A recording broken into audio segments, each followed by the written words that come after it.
Yes, sir. Good afternoon, ladies and gentlemen. Good afternoon, ladies and gentlemen. The Matt Hancock story. Well, it's breaking news. He resigned from his job. He had to go, basically.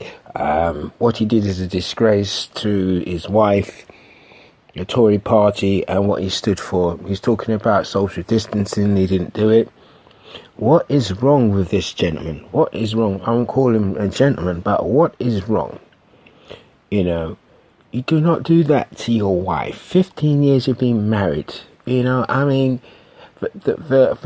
terrible way, and it was caught on CCTV. Britain is a laughing stock of the world. We are laughed at right now, and with this lockdown situation, I don't know if it's going to get better. Because yesterday I went out and a birthday bash, and it was lockdown in session. You couldn't do this, you couldn't do it out. And this is being brought on by the Conservative government. All these rules and regulations is brought in by the Conservative government.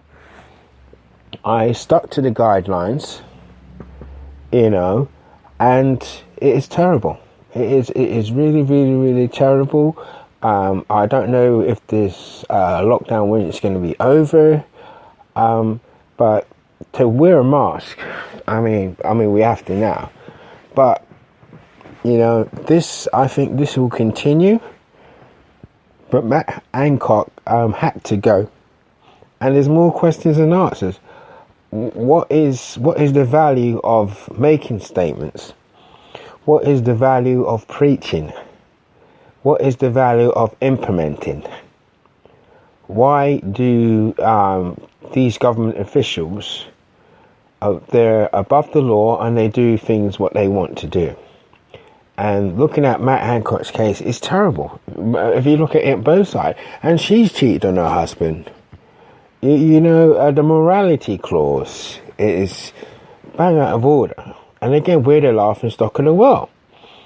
And that simplifies what happens in our society through social media.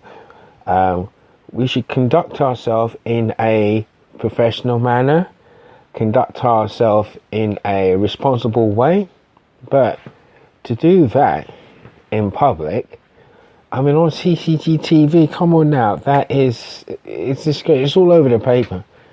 Poor Mrs. Hancock, how she must feel this morning, and the other lady's husband, how they must feel, It's really bad. And for the Conservative government, they're going like it's just, he did, what he did was wrong.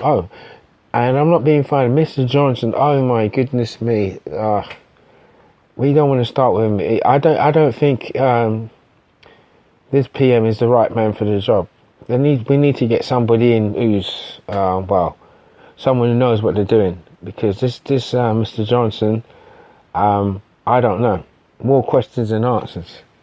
It's either you do or you don't. But the reason why Mr. Hancock did this behaviour is because look who they got in charge. Look who we got in charge, Johnson.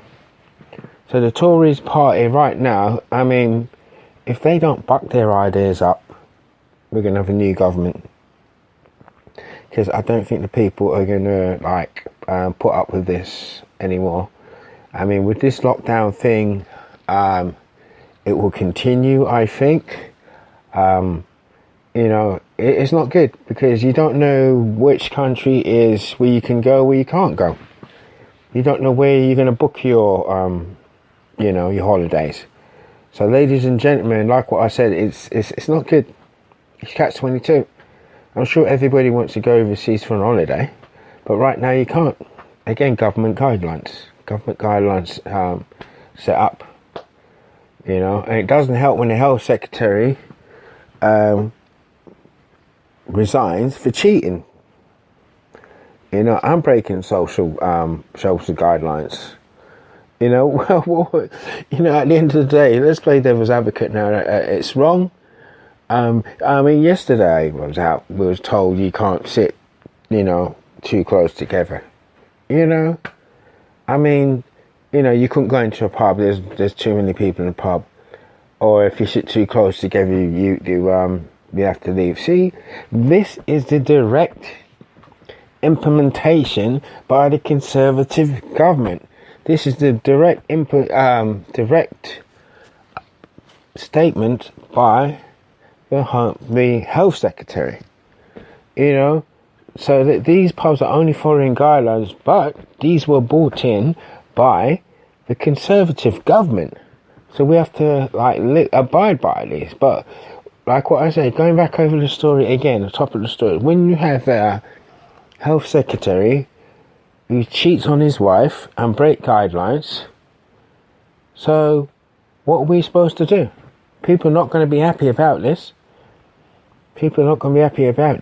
Social distancing, you know. So I end this podcast on, let's hope for positivity, respect, and love. Thank you.